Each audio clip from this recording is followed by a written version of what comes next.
लोग का टॉपिक है अल्टरनेटिंग करंट। और अल्टरनेटिंग करंट में हम लोग बीएसईबी और सीबीएसई दोनों के पर्सपेक्टिव से बहुत ज़्यादा इंपॉर्टेंट ऑब्जेक्टिव क्वेश्चंस हैं और साथ ही साथ जो सब्जेक्टिव क्वेश्चंस है जो कि अक्सर बोर्ड में पूछा जाता है उसको करेंगे। और साथ ही साथ कुछ सब्जेक्टिव क्वेश्चंस के साथ साथ ऑब्जेक्टिव, और जब हम ऑब्जेक्टिव क्वेश्चंस करवाएंगे तो उसके टर्म में ही बहुत सारे ऑब्जेक्टिव क्वेश्चंस को डील किया जाएगा जो कि इससे पहले प्रीवियस एग्जाम में पूछे जा चुके हैं। तो क्वेश्चन नंबर फर्स्ट है हम लोगों का, चलिए क्वेश्चन नंबर फर्स्ट है the average value of cover a complete cycle. तो एवरेज वैल्यू आई वी का फॉर्मूला होता है, आई को हम लोग ऐसे भी दिखाते हैं एवरेज करंट को, इज इक्वल होता है 2I0 by pi. I not को बोलते हैं पीक वैल्यू, जैसे कि ये करंट है, ये करंट का ये ऊपर वाला जो वैल्यू रहता है इसको I0 या पीक वैल्यू बोलते हैं, ये वाला करंट को I0 बोलते हैं। तो 2I0 बाय पाई होता है। तो कंप्लीट साइकिल के लिए एवरेज करंट जो होता है वो जीरो होता है, कंप्लीट साइकिल के लिए एवरेज करंट जीरो होता है, ठीक है। नेक्स्ट क्वेश्चन है question number 2, power factor of N AC circuit. कोई भी पावर फैक्टर जो होता है, हम लोग जब P पावर लिखते हैं फॉर्मूला IRMS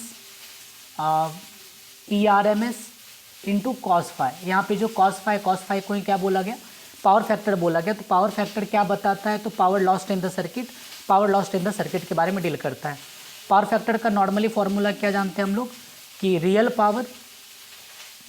पावर या इसी को बोलते हैं हम लोग true power by apparent power, है ना। ये पावर फैक्टर का फॉर्मूला है, तो इसको माइंड में रखना है, real power by apparent power. चलिए नेक्स्ट क्वेश्चन है the dimension formula of L by R. तो L बाय आर जो होता है वो टाइम के इक्वल होता है, टाइम के यूनिट के इक्वल होता है। तो टाइम का यूनिट क्या होता है सेकंड, और सेकंड का यूनिट क्या हो जाएगा, यानी डायमेंशन फार्मूला किसके समान होगा, टाइम के इक्वल होगा। क्वेश्चन नंबर 4 में which has the dimension different from the rest. इसमें से कौन सा डायमेंशन जिसका डिफरेंट, L बाय आर का डायमेंशन टाइम होता है, LC का डायमेंशन टाइम होता है और RC का डायमेंशन भी टाइम होता है, बट 1 बाय RC का डायमेंशन टाइम से बिल्कुल अलग होता है। तो कौन सा ऑप्शन हो जाएगा, ऑप्शन नंबर 20 का करेक्ट ऑप्शन होगा। क्वेश्चन नंबर 5 पर dimension formula of impedance. Impedance क्या होता है, देखिए तो हम लोग क्या जानते हैं कि कोई भी अगर हम लोग करंट निकालते हैं, है ना, तो I बराबर क्या होता है V बाय जेड, या तो फिर इसी को बोलते हैं E by Z, EMF by Z. तो E का यूनिट अगर हम Z बराबर लिखेंगे तो E इंटू आई। तो E को क्या बोलते हैं हम लोग, E को बोलते हैं हम लोग EMF, है ना। तो EMF बराबर क्या जानते हैं, V बराबर जानते हैं W बाई क्यू। तो यहाँ पे आप लिख सकते हैं W बाई क्यू इंटू आई। और इस सेंस में अगर पूरा W का यूनिट होता है वर्क, Q का यूनिट हो गया IT, यहाँ पे वर्क W की जगह पे क्या लिख सकते हैं ML स्क्वायर T पे पावर -2 बाय, और Q का यूनिट क्या होता है AT इंटू, इसको तो A ही लिखा गया है, ठीक है। तो उस कंडीशन में अगर हम लोग कैलकुलेट करते हैं Z इज इक्वल, अच्छा यहाँ पे E बाय आई हो जाएगा, आई नहीं होगा, यहाँ पे E बाय आई हो जाएगा, यहाँ पे आई, ठीक है। तो यहाँ पे A हो गया और मल्टीप्लाई करते हैं तो क्या आ जाएगा, समझिए ML स्क्वायर T पे पावर -3 A स्क्वायर, A पे पावर -2। कौन सा ऑप्शन मैच कर रहा है हम लोगों का, तो ऑप्शन नंबर D इसका करेक्ट ऑप्शन होगा। क्वेश्चन नंबर 6 है energy dissipate in the LCR circuit. LCR circuit में होता है, LCR मतलब हो गया इंडक्टर, फिर यहाँ पे C कैपेसिटेंस हो गया और इधर हो गया रेसिस्टेंस, ठीक है। तो जो इंडक्टर होता है उसमें एनर्जी स्टोर होता है कितना, 1/2 LI स्क्वायर। कैपेसिटर में एनर्जी स्टोर होता है 1/2 CV स्क्वायर। और रेसिस्टेंस में एनर्जी स्टोर नहीं होता है, वो हीट के फॉर्म में डिसिपेट हो जाता है। तो कितना एनर्जी डिसिपेट होता है, H बराबर I² RT, this is known as joules equation. तो R ओनली मतलब डिसिपेट किसके फॉर्म में होता है, तो सिर्फ रेसिस्टेंस से एनर्जी डिसिपेट होता है, ठीक है। क्वेश्चन नंबर 7 में the iron core transformer with turns दिया हुआ है, टर्न्स का रेशियो दिया हुआ है। तो हम लोग अगर यहाँ पे हम आयरन का ये मान के चलते हैं कि ये प्राइमरी कॉइल है और ये वाला क्या है, सेकेंडरी कॉइल है। तो सेकेंडरी कॉइल में जो नंबर ऑफ टर्न्स होंगे वह प्रोपोर्शनल होता है पोटेंशियल डिफरेंस के, EMF के। तो इज इक्वल टू क्या लिखेगा, V1 बाय V2। N1 का वैल्यू दिया हुआ 8/1 इज इक्वल टू V का वैल्यू दिया हुआ 120/V2 इज इक्वल टू, तो क्रॉस मल्टीप्लाई कीजिएगा तो 15/120 यानी 15 वोल्ट इसका सही आंसर होगा, 15 वोल्ट। कौन सा ऑप्शन हो जाएगा, ऑप्शन नंबर ए इसका करेक्ट ऑप्शन होगा, ठीक है। क्वेश्चन नंबर 8 की तरफ चलते हैं। What is the ratio of inductive and capacitance reactance in AC circuit. AC circuit में इंडक्टिव रिएक्टेंस क्या होता है, XL बराबर ω_L, और कैपेसिटिव रिएक्टेंस क्या होता है 1/ωc। तो इसको अगर कैलकुलेट करते हैं तो XL यानी कि XL बाय XC बोला गया है, तो ω_L बाय 1/ωc कैलकुलेट कीजिएगा तो ω² LC। कौन सा ऑप्शन हो गया, ऑप्शन नंबर इसका करेक्ट ऑप्शन होगा C। क्वेश्चन नंबर 9 है एन एक्सेप्टेड सर्किट। देखिए सीरीज रेजोनेंट सर्किट, यानी सीरीज रेजोनेंट सर्किट हो गया इंडक्टर और कैपेसिटर और ये रेसिस्टेंस, इसको सीरीज रेजोनेंट सर्किट बोलते हैं। और सीरीज रेजोनेंट सर्किट का ही दूसरा नाम है एक्सेप्टर सर्किट, याद रखना है, सीरीज रेजोनेंट सर्किट का ही दूसरा नाम एक्सेप्टर सर्किट है। नेक्स्ट है a broadcast circuit broadcast at 300 metre band. यहाँ पे एक ब्रॉडकास्ट सर्किट होगा और यहाँ ब्रॉडकास्ट एट, यहाँ पे ब्रॉडकास्ट वेवलेंथ है ना, वेवलेंथ, यहाँ पे वेवलेंथ है। तो यहाँ वेवलेंथ का वैल्यू कितना दिया हुआ है, वेवलेंथ का value lambda is equal to दिया हुआ है 300 मीटर। और कंडेंसर है, कैपेसिटर दिया हुआ है, कैपेसिटर का वैल्यू यानी सी का वैल्यू दिया हुआ है 2 माइक्रोफैरड यानी 2 × 10⁻⁶ फैरड। और value of inductance required for resonant circuit, तो रेजोनेंट सर्किट के लिए कितना इंडक्टेंस रिक्वायर्ड होगा ये निकालने बोल रहा है। सबसे पहले हम लोग जानते हैं कि V बराबर क्या होता है, न्यू इंटू लेमडा यानी फ्रीक्वेंसी इंटू लेमडा। तो V को ही बोलते स्पीड ऑफ लाइट बोला जाता है, लेकिन यहाँ पे जो करंट या AC जो ट्रैवल करता है वो स्पीड ऑफ लाइट की स्पीड से ट्रैवल करता है, तो F इंटू लेमडा ये बोला गया। तो अगर हम यहाँ से F निकाल ले तो F बराबर क्या हो जाएगा, C/λ। और यहाँ पे जो C का वैल्यू है 3 × 10⁸ का वैल्यू कितना हो गया 300, ये 0 खत्म और यहाँ पे आ गया 10⁶ हर्ट्ज, ये आया। अब क्वेश्चन में बोल रहा है क्या, हमको क्या निकालना है, इंडक्टिव रिएक्टेंस यानी क्या, वैल्यू ऑफ इंडक्टेंस। इंडक्टेंस मतलब L का वैल्यू क्या होगा, तो हम लोग जानते हैं F बराबर क्या होता है 1/2π√LC ये होता है। तो F का वैल्यू हमको पता है कितना 10⁶ इज इक्वल्स टू, और यहाँ पे इसको मल्टीप्लाई करते हैं तो 2π इज इक्वल्स टू क्या आ जाएगा, अच्छा एक सेकंड, यहाँ पे हम लोग इसको ऐसे कर लेते हैं 2πf√LC इज इक्वल्स टू कितना आ गया 1। और अगर हमको L का वैल्यू चाहिए दोनों साइड स्क्वायर कर देते हैं 4π² LC इज इक्वल्स टू 1। और L का वैल्यू अगर निकालने बोला जाए तो 1/4π² अगर इसका टोटल वैल्यू पुट किया जाए तो L का वैल्यू आता है 10⁻⁸ हेनरी है ना, वैल्यू पुट कीजिएगा 4π का वैल्यू 3.14, F का वैल्यू हम लोग निकाले हुए यहाँ पे, C का कैपेसिटेंस का वैल्यू दिया हुआ है, ठीक है। इससे हम लोग का आंसर आ जाएगा 10⁻⁸ हेनरी। क्वेश्चन नंबर 11 है in a series resonant circuit, series resonant circuit में reactance is 0, current is 0, voltage is 0, none of this. तो सीरीज रेजोनेंट सर्किट में कुछ भी 0 नहीं होता है, तो ऑप्शन नंबर हो जाएगा D, ठीक है। नेक्स्ट है in a parallel resonant circuit, impedance जो होता है बहुत ही हाई होता है, ठीक है। Number of turns in a primary coil में नंबर ऑफ टर्न्स N1 दिया हुआ है कितना 200, और number of turns in secondary coil N2 दिया हुआ है कितना 10, और V1 जो दिया हुआ है अप्लाइड अक्रॉस प्राइमरी कॉइल के बीच में जो वोल्टेज है 240 वोल्ट दिया हुआ है, तो सेकेंडरी कॉइल का वोल्टेज क्या होगा। तो हम लोग अभी जस्ट कुछ देर पहले ही, इससे पहले इसी टाइप का न्यूमेरिकल्स किया गया था, N1/N2 is equals to V1/V2। तो इसी को कैलकुलेट करेंगे तो 200/10 is equals to V1 240/V2। तो ये 0 खत्म, ये 0 खत्म, और ये 2 12, तो यानी V2 का जो वैल्यू आ जाएगा कितना आ गया 12 वोल्ट आ जाएगा। कौन सा ऑप्शन नंबर हो जाएगा, ऑप्शन नंबर 20 का करेक्ट ऑप्शन होगा। 14 है the transformer works on the principle of, transformer किस प्रिंसिपल पे वर्क करता है, तो ट्रांसफार्मर जो है म्यूचुअल इंडक्शन के प्रिंसिपल पे मतलब प्रिंसिपल पे वर्क करता है ये। Which of the following effect is not shown in alternating current, तो alternating current chemical effect show नहीं करता है, मैग्नेटिक इफेक्ट शो करता है, हीटिंग इफेक्ट शो करता है, बट केमिकल इफेक्ट शो नहीं करता है, DC करंट ही केमिकल इफेक्ट शो करता है। क्वेश्चन नंबर 16 है an AC ammeter connected in a series और रीड्स 5 एम्पियर, तो पीक वैल्यू क्या होगा। तो हम लोग जानते हैं क्या कि IRMS का जो फॉर्मूला होता है I0/√2 होता है, ठीक है। IRMS दिया हुआ यहाँ पे 5 ampere is equals to I0/√2, तो I0 इज इक्वल्स टू क्या आ जाएगा 5√2 एम्पियर। तो यहाँ पे कितना आ गया 5√2 एम्पियर। ऑप्शन नंबर कौन सा हो जाएगा, ऑप्शन नंबर 20 का करेक्ट ऑप्शन होगा, तो ऑप्शन नंबर 20 का करेक्ट ऑप्शन होगा, ठीक है। चलिए नेक्स्ट है question number 17 the phase difference between AC and EMF π/2 which of the following can not be institute the circuit. तो यानी क्या कौन सा सर्किट से मतलब which of the following can not be constituent of the circuit, यानी कि क्या हुआ यहाँ पे समझिए, फेज डिफरेंस जो है AC में EMF π/2 difference between the AC and EMF, यानी कि AC करंट और EMF दोनों के बीच में फेज डिफरेंस कितने का दिया है π/2 का दिया हुआ है। तो कौन सा है जिसको इंस्टीट्यूट नहीं किया जा सकता है, LC, C alone, C L मतलब एल सी हो गया, एल एलॉन है, सी एलॉन है, ये आर एल है, ठीक है। तो अगर हम देखते हैं यहाँ पे कि एल सी सर्किट के अंदर में, समझिएगा, एल सी सर्किट के अंदर में देखते हैं तो ये एल, अगर हम लोग ओनली क्या इंडक्टेंस से पास करवाते हैं ना, एल से पास करवाते थे तो वहाँ पे भी पाई बाई 2 का डिफरेंस मिलता था। कैपेसिटेंस से बात करते थे तो पाई बाई 2 का डिफरेंस मिलता था। एल आर का अगर बात करते थे तो एल आर में और एल सी में, ठीक है। तो यहाँ पे एल सी ऑसिलेशन जो होगा यहाँ पे पाई बाई 2 का डिफरेंस नहीं देखने को मिलता है, और आर एल में क्या होता है, पाई बाई 2 का डिफरेंस देखने को मिलता है। क्वेश्चन नंबर 18 में है क्यू फैक्टर। क्यू फैक्टर क्या होता है, तो क्यू फैक्टर होता है क्या, क्यू फैक्टर का अगर बात करते हैं तो omega R by L by R, ठीक है।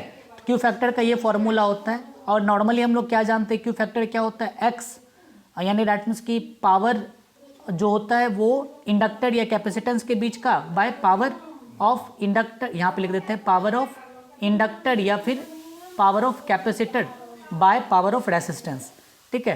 पावर का फॉर्मूला क्या जानते हैं हम लोग, पावर का फॉर्मूला होता है भी आई, तो भी इंटू आई, तो भी यहाँ पे क्या आ जाएगा, यहाँ पे अगर हम कैलकुलेट करते हैं, अच्छा चलिए, ये omega R into L by R होता है, तो इसमें अगर हम लोग कैलकुलेट करते हैं, सॉरी मिस हो गया इसमें, है ना, यहाँ पे इंडक्टेंस का हम लोग नॉर्मली जानते हैं हम लोग क्या, कि ईएमएफ जो होता है वो इसका ईएमएफ इंडक्टर के बीच का या तो फिर कैपेसिटर के बीच का ईएमएफ बाय, और ईएमएफ जो होता है रेसिस्टेंस के बीच का भी है, ठीक है, अब ये क्लियर है। तो इंडक्टेंस का क्या होता है एक्स इंटू एल बाय, यहाँ पे क्या हो जाएगा, यहाँ पे हो जाए एक्स एल, और यहाँ पे मतलब अगर भी का फॉर्मूला लिखते हैं तो क्या होता है आई इंटू आर, तो पहला तो ये हो जाएगा आपका एक्स इंटू रेसिस्टेंस, इसका जो ये पोटेंशियल डिफरेंस का जो फॉर्मूला हो जाएगा वो कितना होता है एक्स इंटू, और इसका इंडक्टेंस को लिखते हैं हम लोग एल, या तो फिर यहाँ पे क्या लिखते हैं एक्स इंटू इंडक्टेंस को बोलते हैं हम लोग, कैपेसिटेंस को बोलते हैं सी, ठीक है, बाय वी आर को बोलते हैं आई इंटू आर, ठीक है। तो इसी को अगर कैलकुलेट करते हैं तो आई इंटू एक्सएल लिखिएगा, या तो फिर आई इंटू क्या लिखिएगा एक्स लिखिएगा, बाय क्या लिखिएगा आई इंटू आर, तो ये आई खत्म हो जाता है तो वहाँ पे आ जाएगा एक्सएल बाय आर, तो एक्सएल को ही लिखते हैं ओमेगा एल बाय आर, तो ओमेगा एल बाय आर यही चीज़ हो गया, रेजोनेंस फ्रीक्वेंसी पे ओमेगा एल बाय आर होता है Q factor. Q factor normally एक बार फिर से रिवाइज कर दे, क्यू फैक्टर क्या होता है, ईएमएफ अक्रॉस कैपेसिटेंस और inductance by EMF across resistance, ये होता है, ठीक है। यहाँ मिस हो गया था, पावर के टर्म में आ गया था, ईएमएफ अक्रॉस कैपेसिटेंस और inductance by EMF across resistance, ठीक है।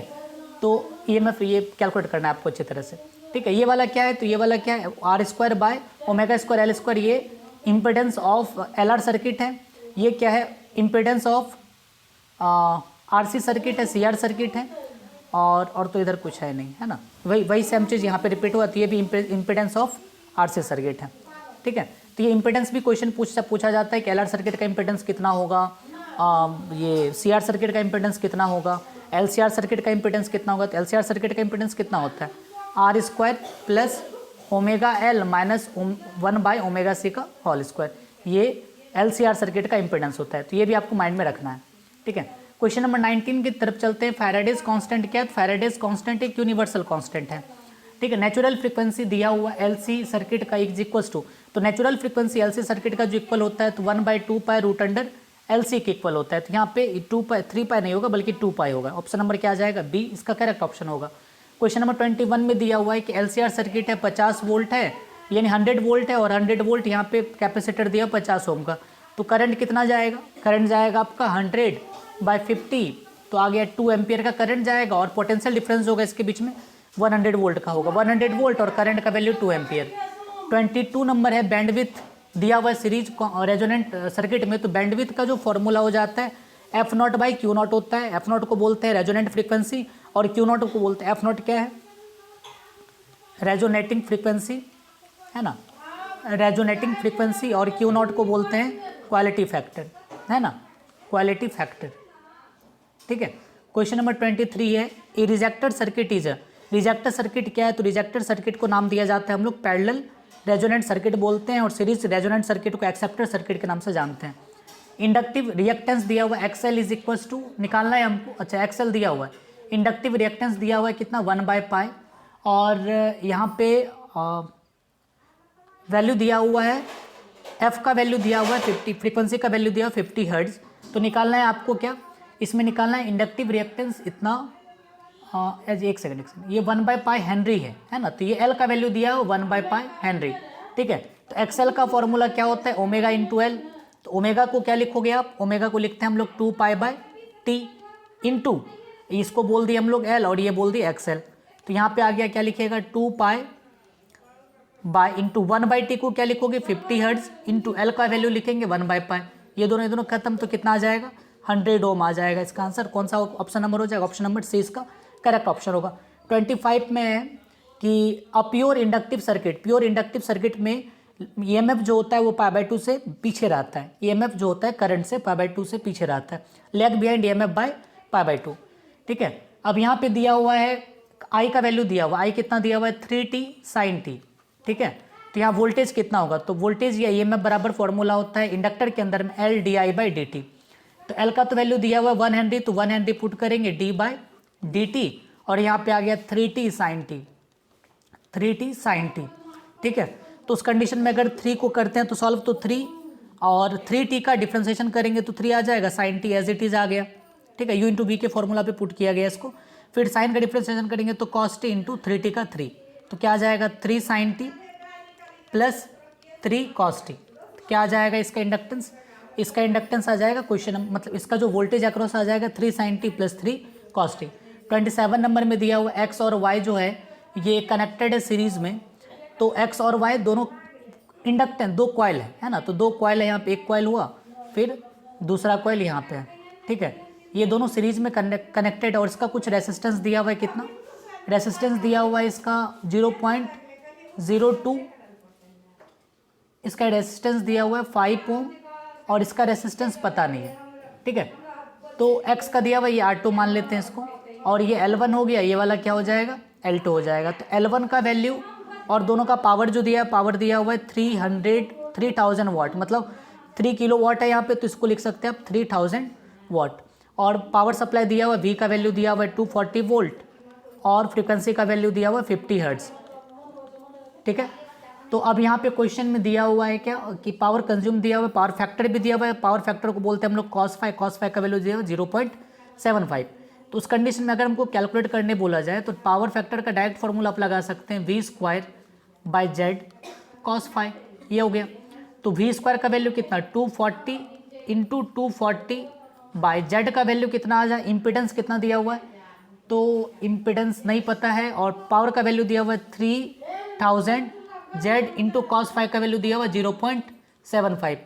तो z का वैल्यू अगर कैलकुलेट करोगे, इसको पूरा सॉल्व करोगे, तो z का वैल्यू आ रहा है 14.4 ओम। तो ये 14.4 ओम के कौन सा ऑप्शन हो जाएगा, इसका ऑप्शन नंबर सी इसका करेक्ट ऑप्शन होगा। तो ये फॉर्मूला आपको याद रखना है v²/z into cos phi, v²/z into cos phi, ठीक है।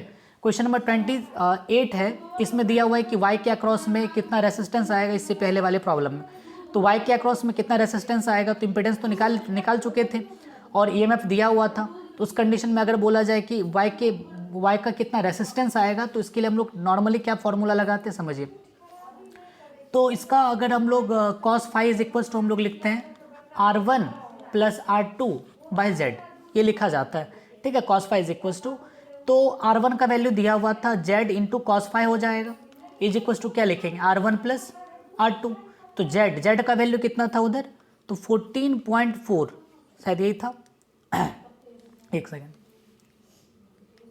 z का वैल्यू था 14.4 ओम, ठीक है। 14.4 ओम इंटू कॉस फाई का वैल्यू था 0.75 इज इक्वल टू R का वैल्यू था 5 ओम, ठीक है। तो R2 कितना आएगा, तो टोटल कैलकुलेट करेंगे तो 5.8 अप्रॉक्स में आता है। सॉल्व करके देख लीजिए, यही आएगा आंसर, ठीक है। क्वेश्चन नंबर 21, इलेक्ट्रिक सर्किट जो है containing capacity only, capacitor only.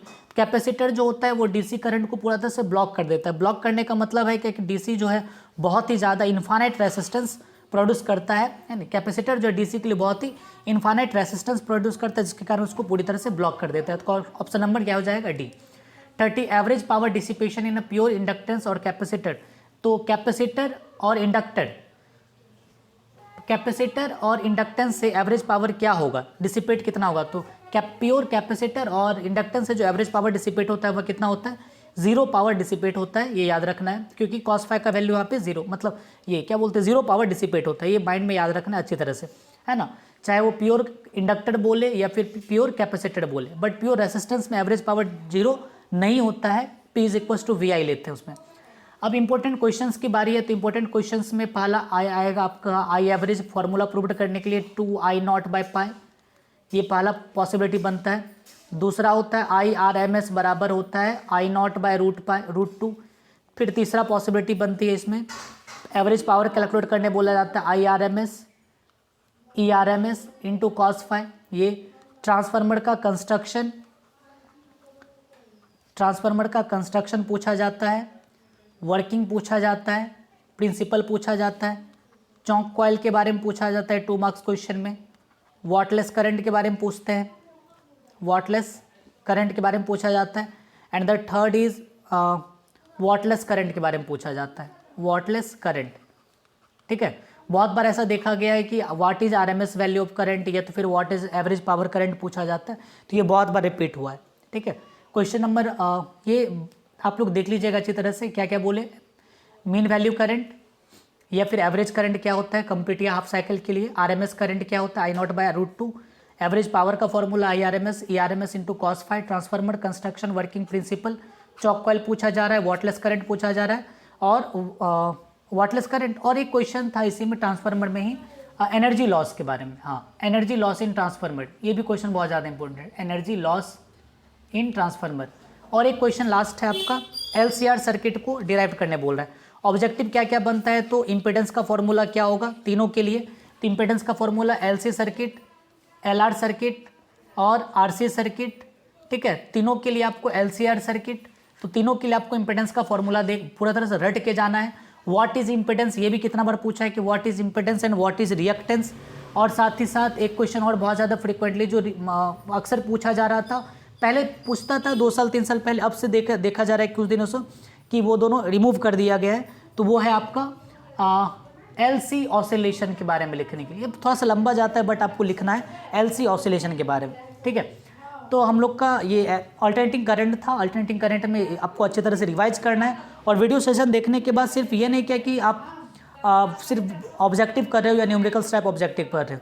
ठीक, टोटल ओवरऑल जितना भी मेरे माइंड में फॉर्मूला है, जितना भी NCERT में लिखा हुआ, टोटल चीज़ आप रिवाइज कर पा रहे हो। ठीक है, रेजोनेटिंग सर्किट के बारे में भी देख लेना है कि कब क्या कंडीशन में XL जब होगा x ओमेगा के बराबर, मतलब इंडक्टिव रिएक्टेंस और कैपेसिटिव रिएक्टेंस जब दोनों बराबर होता है तो उस टाइम में करंट का वैल्यू मैक्सिमम होता है, तो वहाँ पे रेजोनेंट सर्किट होता है ना। रेजोनेंस फेनोमेना वहाँ पे किया जाता है। बैंडविड्थ देख लीजिएगा, क्वालिटी फैक्टर देखना है, पावर फैक्टर देखना है, हर एक सर्किट का पावर फैक्टर क्या क्या है वो भी बहुत ज़्यादा मायने रखता है। ठीक है, आज का क्लास रखते हैं यहीं पे, मिलते हैं कल।